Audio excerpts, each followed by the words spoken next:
It's the final instalment of Fundamentals February, but this week is so important you finish the box set off, because we're going to help you understand the type of investor you are, and just as importantly, what you can do with that knowledge.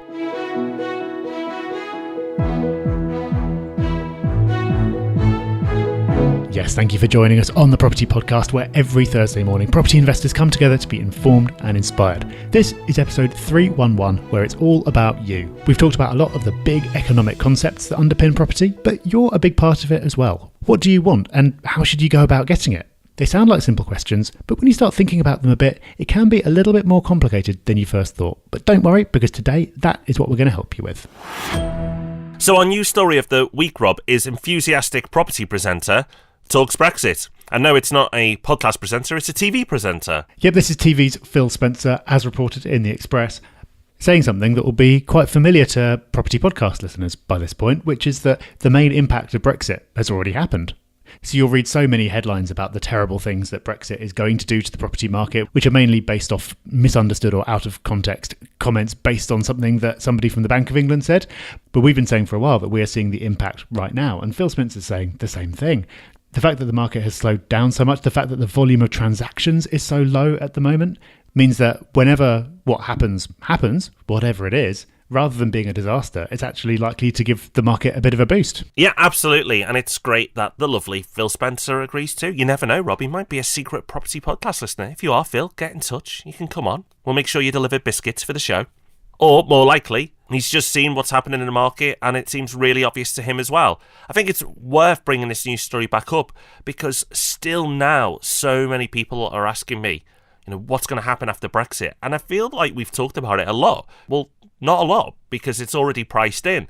But still, the amount of questions that I'm getting around Brexit is phenomenal, probably more than any other topic. And I do get it because it's all the media is feeding us right now, and it will impact our country dramatically one way or another. But as far as property is concerned, I think the impact will be less dramatic. But in a few months, we'll see. So before we get into our main topic this week on Fundamentals February, an important reminder that Meetups are back. Property Hub Meetups have had a couple of months off while we give them a bit of a reboot, but they're back and trust me, it'll be well worth waiting for. We've got new upgraded venues and we've got a new format. So there's still going to be no selling, no teaching, none of that stuff. It's going to be nice and casual and informal, but we've put a new format in place and limited the number of attendees, which will make it far more likely that you'll meet the people who you want to meet and have the conversations that are going to make this a valuable night for you. So like we mentioned last week, it's £5 to get involved. Not a lot of money, but the reason why we do it is so we can have those better venues and make sure that everyone who turns up is seriously committed to the process. So it makes it a better event all round. You can find out a list of our locations and venues by going to propertyhub.net/events. A couple have already fully booked, so they're done. So get in for the following month if that's an area that you're keen to get involved in. And also, when you go and look, you'll see a number of areas that we're in. We're going to be rolling out to different areas and regions in the future. So if you can't find one close to you right now, check back in a few months' time because more are on the way. All right, it's the final part of Fundamentals February. What a great month it's been. We've had loads of fantastic feedback about these episodes, so thank you. We've really enjoyed recording them because it's so good to go back to the basics. And as you've probably heard if you've listened to a couple of the episodes, we've been getting quite excited and carried away, going back and talking about these big ideas again. So if you haven't listened to the other episodes in this series yet, do go back and do so. But today we're talking about another really important fundamental concept, which is you. Which type of property investor are you? And we've become really aware of what an important topic this is because we get lots of questions in through different channels, including for Ask Rob and Rob. And when we get those questions, they're often about what kind of strategy someone should use or what sort of property they should buy. And we find them sometimes impossible to answer because the person asking the question doesn't mention what they're trying to achieve. And that is the absolute key to why you're doing this in the first place. Hardly anyone thinks about this in enough detail before they start. To be honest, we didn't. And that's because the information wasn't out there. But now you have the chance to learn from our mistakes and the mistakes of others and do things differently. Because without thinking about what you're trying to achieve and who you are, then you're completely leaving it up to chance as to whether you'll end up where you want to go. And Rob, when we're talking about where you want to go, what we're really talking about here is goals.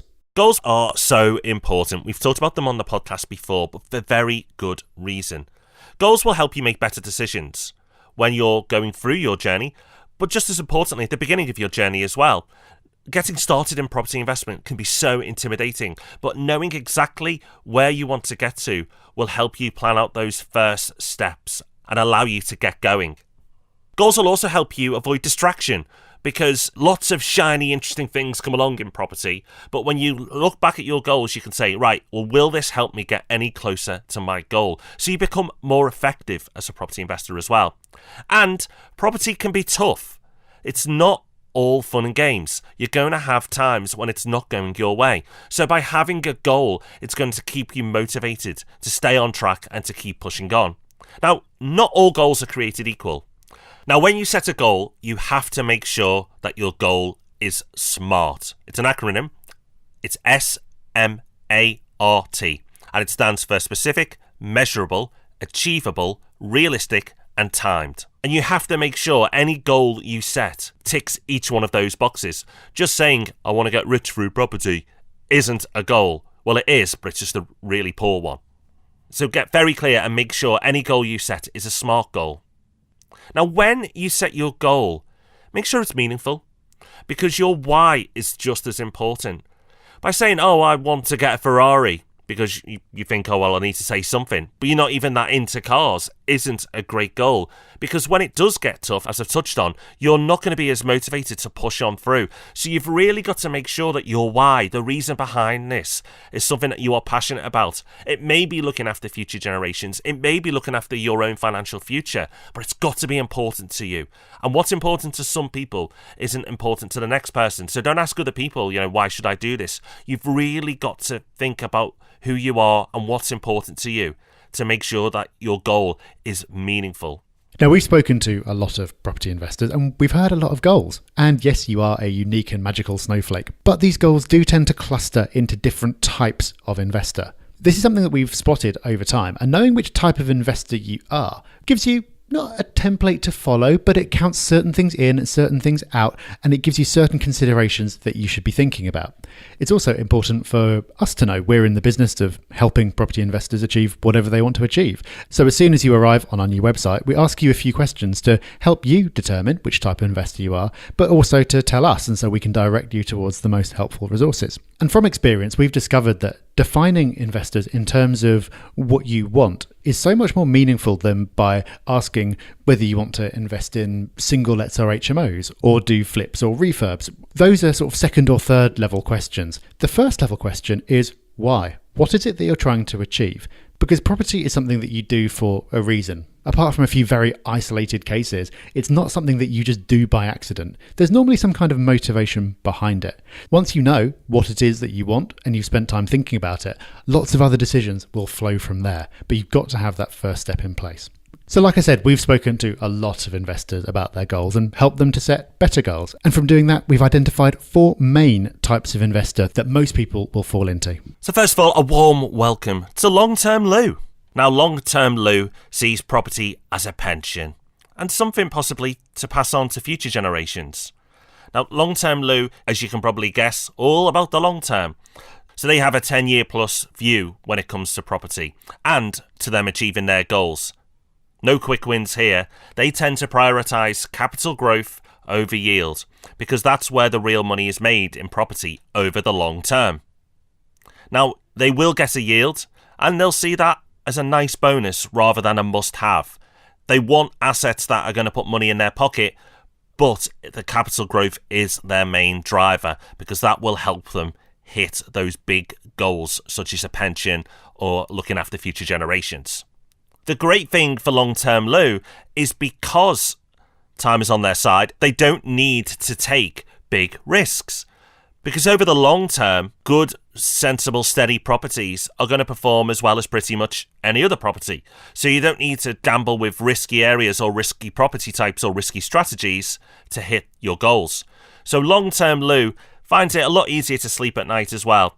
And often they'll be hands off because their property portfolio is just something that's working away in the background as they get on with enjoying their life, and they'll take advantage of their wealth later on. Now let's welcome our second type of property investor, and this is Income Ian. Now, Income Ian is focused on passive income, and this is something that's appealing to a lot of people who doesn't want passive income, money that just comes in without you having to actively do anything. Sounds great, and it is great. Everyone wants this to some extent, but for Income Ian, this is the main driver for getting involved in property. So Income Ian is looking to supplement his salary, maybe to replace it one day. It would be great to have enough passive income coming in that he's not going to have to turn up at the day job anymore and can be supported entirely by the portfolio. But this isn't something that he wants to achieve straight away. He doesn't hate his job so much that he just wants to get out of it right now. We'll meet a character like that a little bit later on, but he just wants that little bit more. Maybe it's because having an extra £300, £500, £1,000 a month coming in would allow him to have a better quality of life. Or maybe it's for a bit of diversification, so he's not completely reliant on the day job. Either way, it's all about that passive income. And for that reason, Income Ian will tend to prioritise yield over growth. Not necessarily, but to the extent that there's a trade-off, they'll normally come down on the yield side of the fence to get that income coming in right now. Now, that search for income might lead Income Ian towards strategies like HMOs that tend to create higher cash flow, but that's not necessarily the case. Things like HMOs can be popular with Income Ian, but they're not very passive. So because he's not in a huge rush to quit his day job, and he's still got a day job that's taking up a lot of his time, a more slow and steady approach of just gradually racking up the single lets over time can work very nicely. Again, it's not going to be life-changing overnight, but over the longer term, not necessarily as long as 10 years, maybe even just 2 or 3 years, having that extra income coming in can make a really big difference to Income Ian's life. Okay, so next up, we've got Hands-On Hillary. No, she's not as touchy-feely as you think. She just loves getting stuck in to property. She loves property itself, and maybe not as a means to an end. Now, Hands-On Hillary may be good at building work or enjoy interior design, or may have not tried that before, but likes the thought of doing that type of stuff. Hands-On Hillary probably likes meeting tenants as well if she lets her properties out, and working directly with tradespeople. Now, Hands-On Hillary would probably love to do this full time, but at the very least would see it as a hobby. And making every decision to maximise income or long-term return isn't a priority. Of course, Hands-On Hillary wants to make some money, but the main driver is the love of the game and the love of property itself. Now, the type of strategies that would appeal to Hands-On Hillary are getting involved in flips and refurbs, absolutely, or possibly even self-managing a portfolio. So if Hands-On Hillary decides to keep some of the portfolio, definitely would be there, hands-on, meeting the tenants in person and building relationships up with them. Because of this, Hands-On Hillary will often stay local when it comes to her property activities, because her strategy dictates that. And finally, we've got Freedom Fred. Now, Freedom Fred hates his job. Or if he doesn't hate his job, he just hates the very notion of working for someone else. He wants to be free. He wants to be doing his own thing. Chances are he's intrinsically motivated by building something for himself, but there's often another motivation in there as well. Something like the ability to spend more time with his family, or having the flexibility to pursue a passion as well. There's normally something that he can't get out of having a regular job that he can only have if he manages to build a business for himself. So for Freedom Fred, there's this burning desire to make things happen quickly. For that reason, things like rent-to-rent and lease options might be appealing, because they promise quick results even without having lots of cash to invest. So for Freedom Fred, the approach of just buying properties and sitting back and waiting for time to work its magic is not going to work. He needs results now, and he might not have the cash to match his ambitions. So any strategy that can get results quickly, even if it involves a lot of work, are okay with him. Fred might also be drawn to more time-intensive strategies like HMOs. HMOs can produce a higher income than most other types of investment, but they do take time and they often involve being hands-on. But that's completely okay with Freedom Fred. It's not that he doesn't want to do any work, he just wants to work on his own business, so he's doing it on his own schedule with flexibility and building up his own wealth, not somebody else's. So start to think about what type of investor you are, because that will help you make better decisions. And once you know what type of investor you are, you can move on to the strategy that suits them. Now, some strategies map onto each investor type better than others. But you can't say, well, I'm this type of person, so I should do this, because it also comes down to time and money. You might want to do flips and refurbs, but if you're working 60 hours a week in a high-pressure job, it might not be practical. Of course, there are exceptions to this rule, but for the vast majority of people who are time poor, doing refurbs and flips is just out of the question. Or the thought of building a passive hands-off portfolio may be very appealing to you, by buying properties that are ready to rent. But if you've only got 20k and no prospect of saving much more, you're going to have to add value to make your cash work harder. So the strategy is the second level. That's where you mix in the type of person you are with what you've got available to you in terms of time or money. But before you get to that level, you need to have an answer to that initial question. Which type of property investor are you? So if you're currently involved in property and you've been doing it for a while, then hopefully you'll know the answer to that question. But it's possible that you don't. It's possible that you have just been blindly going down one particular route because it's something that you've seen somebody else is doing and you've not thought about how that ties into your long-term goals. If so, then now is the time to change that. And if you're new to property, you like the idea of getting involved, but you haven't been able to start building your portfolio yet, then today is your lucky day because you have the opportunity to think about the answer to this very important question before you make any decisions. Now, property is great because you can use it in so many different ways to accomplish so many different purposes. The flexibility of property is one of the most appealing things about it, I think. Depending on your skills and your assets and your situation and your aspirations, you can find a way of making property work for you. But that's a problem too. If you don't take the time to get clear on these really fundamental questions, you can end up going down the wrong path because there are so many wrong paths that you could take. That doesn't mean that before you get started in property, you need to have a fancy business plan or have lots of spreadsheets. It just means that you need to spend some time reflecting on what matters most to you. And that's not an easy thing to do. For some people, it would actually be easier to do the business plan and the spreadsheets. Thinking deeply and honestly about what you actually want, and in doing so, being forced to narrow down your options often feels uncomfortable. It's not something that comes naturally to most people. But hopefully, after listening to this episode, you'll understand why this is something that's so worth doing. And once you know what type of investor you are, then you can move down to that next level of really developing your goals and putting in the action steps along the way that are going to get you to where you need to be. And to help you with that, we've got a course all about goal setting on Property Hub University. You'll find that at propertyhub.net/university. Self-awareness is a topic that comes up more and more, and it seems like it's quite in vogue. Being self-aware is something that is important to successful people. But it doesn't have to be complex, as it sounds quite daunting. I need to be self-aware. But just by taking some time to reflect and think about the goals you want to achieve and the person you are and what's likely to sit well with you or not, will make a huge difference to your property investment endeavours. And actually, it will make a huge difference to your life if you take it outside of property too. You can listen to these podcasts, enjoy them, wait for the next one, and just carry on. But this is one of those episodes that you really need to pause, stop, and think about your goals and the type of investor you are. Because once you nail them, my friend, your property experience and journey is going to be a far superior one. So it's that time of the week where we look at the reviews that are coming in and pick one out that really stands out for us. And this week from Elsie is a cracker. It really fits in with what we've been discussing. So here it goes. I'm 22 years old and I've been saving to get started in property investment since I was 19. My friend had told me about listening to podcasts years ago, but I never found them interesting until I found the Property Podcast after reading one of Rob Dix's books. I listen every day driving to and from work and the gym, and I've been worried about having the right amount of cash to get started ever since I started saving. But you guys have given me the confidence to just get it done and get stuck in. My partner, who's the same age, is already on his 4th property and I'm eager to catch up. Thank you so much for the education and the motivation to get me going. I will be purchasing my first property this year and I'm excited for the future as I've planned my goals around becoming a full-time property investor. Well done to you. Congratulations for getting your goals down, getting focused on what you want and giving yourself a time frame as well to achieve it. It's so easy to say, I want to become a property investor, but if you don't put a deadline on when you're going to become a property investor, it might never happen. So it's awesome to see, and thank you for the review.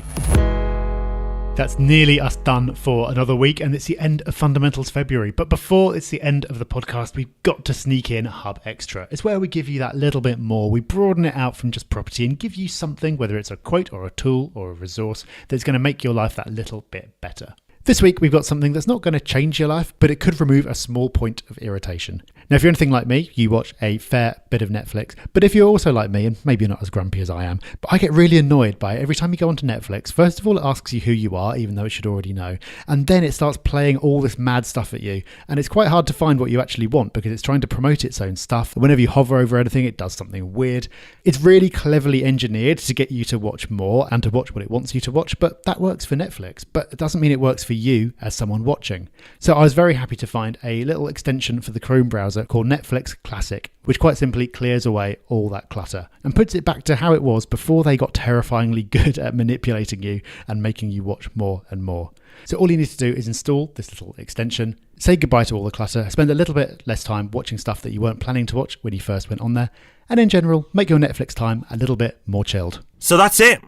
That's Fundamentals February finished. If you missed any episodes of Fundamentals February, then go back and listen to them because they are the pillars of a successful property investment career.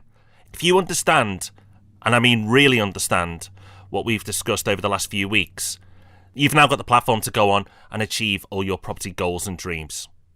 And of course, after today's episode, you'll know exactly what type of property investor you are. So let us know. Hit us up on our social channels, Property Hub UK, on Twitter, Instagram and Facebook. Drop us a message and tell us the type of investor you are. Or have you made up a new category and have you got a name to add to that list? Let us know. So we'll be back next Thursday with the Property Podcast. But before then, don't worry, we've got you covered with another Ask Rob and Rob on Tuesday. So until those wonderful events occur, take care. Bye-bye. Bye-bye.